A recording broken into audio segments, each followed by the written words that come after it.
asalaamaaleykum wa rahmatullahi taala wa barakaatu. Mbokk yi ñuy topp ci internet bi ak ci chaîne bi Serigne Djily TV rawatina ñu abonné ci man maa ngi leen di nuyu di leen ziara ku ci ne sa tur ak sa sant. Tey nag dañ leen indil tegtal moo xam ne boroom kër gu ne war nga ko yor, jigéen nit war nañ koo xam ndax day mel ne saa yu ne nga koy soxla te ñaare fa nga koy soxla danay bett. Muy jigéen joo xam ne dafa toll ci diggante ba war a wasin ba war a am doom.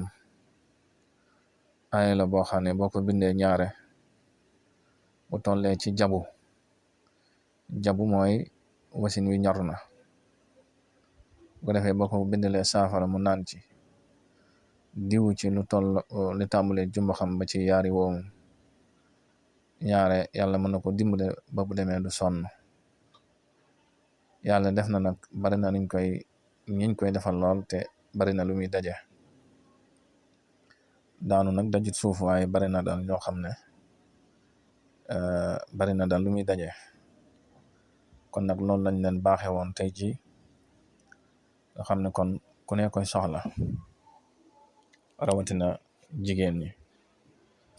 Da ngay dem ci suratul kahfi aaya 28 bi fi suñ borom di wax ne wasbir nafsaka maa allazina yad'uuna rabbahum bilghadaati wal ashi ba ca wa kaana amruhu furuta.